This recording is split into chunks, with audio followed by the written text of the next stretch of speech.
Robert, Marianne, and the rest of the family of our friend Chris, our fellow mourners who have come today. Good morning. I'm the one who is not appropriately dressed because I've just come from Mombasa. So I hope I'm okay. I raised to come and be here this morning because of my friend Chris Kirubi. And a lot has already been said about him, about his life, about his businesses, his contribution to prosperity of our country. So if I went that direction, I think I'm going to be flogging a dead horse. Chris Kirubi is a good friend of mine. We met for the first time in 1970 when he was working with Kinatco, which was then a big transporting company in the country. I went to see a cousin of mine who was then the technical manager of Kinatco. This cousin is the one who introduced me to Chris. This was my first encounter. The second would be when he was in the company of his brother-in-law, Michael Kinyanya, who was the husband of Elizabeth. And they were two together. Michael tried to introduce me. I said, no, we already met with Chris. And from there on, our relationship continued. The two of them loved horse racing. They're the ones who introduced me to horse racing, that every Sunday be going to Ngong Racecourse to watch horses race. So we became friends, even social friends. But Chris was also a true Kenyan who was also concerned about Kenya. When multipartyism came, we had Ford. Then when Kanu split, the DP was formed. Chris and then John Keane joined the DP. Then they were in the DP. When the elections were coming, the Ford itself split to Ford Asili and Ford Kenya. So now there was a general fear that the opposition was going to lose the elections. And then there were efforts to try to do mediation. I remember Chris Kirubi and John Keane led this team from DP. Then there was also the late Kibaki Muridhi. On our side here, we were with Paul Mwite, James Orengo, trying to do these negotiations with John Keane and Chris. These meetings were taking place in Chris's office in the International Lifehouse that time. Unfortunately, we were not able to. At that time, the appeal was that if you don't hang together, we shall be hanged separately. Unfortunately, that did not come, and therefore we were hanged separately. The other time that Chris was doing mediation was following the crisis of 2007,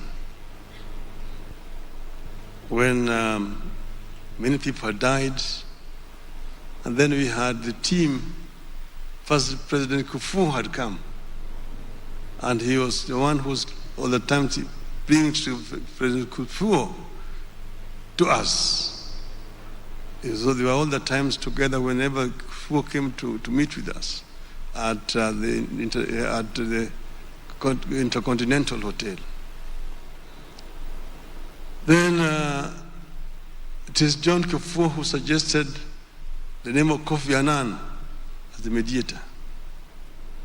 And Kofi Annan came and led the team of mediation. After that, there was now this issue of how do we form the Grand Coalition government?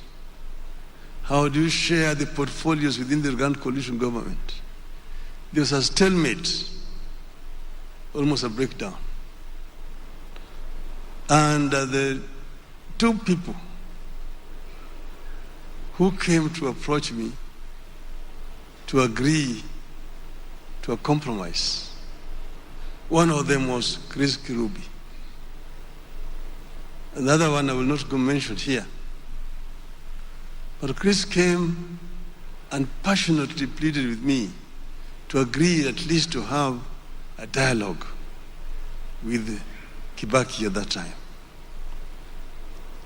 He was so passionate, and because of the old time's sake, I said, I'm ready. And then arrangements were made. We had this meeting in Sagana with Kibaki. Eventually, we managed to come up with a compromise solution, and the Grand Coalition government was formed, thanks to initiative by Chris Kirubi. So we have had good times with Chris, many things we've done together. The last time, of course, not the last time, at the time I was sitting with him in the house when he then told me about his sickness and asked me about the hospital in Massachusetts. And of course, I had been on a sabbatical in Boston. And I gave him the name of the doctors.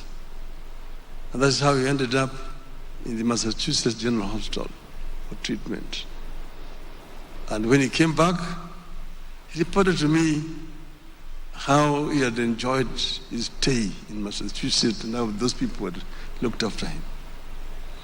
So we would sit sometimes and talk about many, many issues.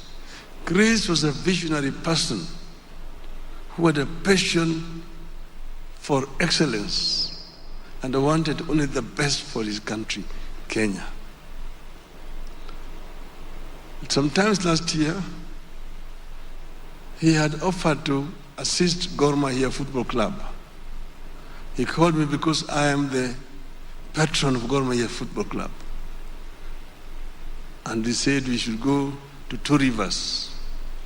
So I took the entire Gor Mahia Football Club to Two Rivers. And Chris gave them not only a donation, but also offered the playing field there for Gor Mahia as a training ground. So Gor Mahia has been training there because of generosity of Chris Kirubi. That day, when we were there, when they played the music, Jerusalem, and me and Chris danced crazy Jerusalem. That video went viral. Me and Chris dancing Jerusalem. So, what will I say in conclusion? This was a man who believed that Kenya is playing in a different league. That Kenya does not deserve to play in the league in which Kenya is playing today. That Kenya can be in another league. And he used to give a very good example of countries that have been able to transition, like Singapore. He really loved to give example of Singapore and Malaysia and Korea. I'm saying these countries were just as poor as Kenya, but they have managed to transition from poverty to wealth. The example I'll give you is that in 1952, Ethiopia helped South Korea. Ethiopia sent 5,000 troops to South Korea to help South Korea. In 1952, Ethiopia was more developed than South Korea. But then, 60-something years later,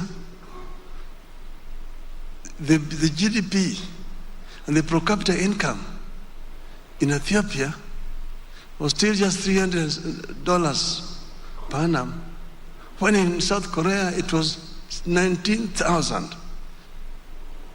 Koreans now go and build schools in Ethiopia. You ask yourself, what happened? And the same thing has happened also to us here in Kenya. We are colonized, but so are Korea and all those other countries. So we really believe that it is possible to transition from poverty to prosperity if you've got right policies. And he was also an enemy of corruption. We talk very passionately against corruption. He says there is very many ways of making wealth without having to steal. Those who steal, and after stealing that money, then they will run around and give donations to schools in terms of buses, women groups, youth, and then come to churches and donate millions of shillings without saying where that money is coming from. Trace Kirubi hated those people and believed that you can make money without having to steal it. May the Lord rest Chris' soul in total peace. Thank you.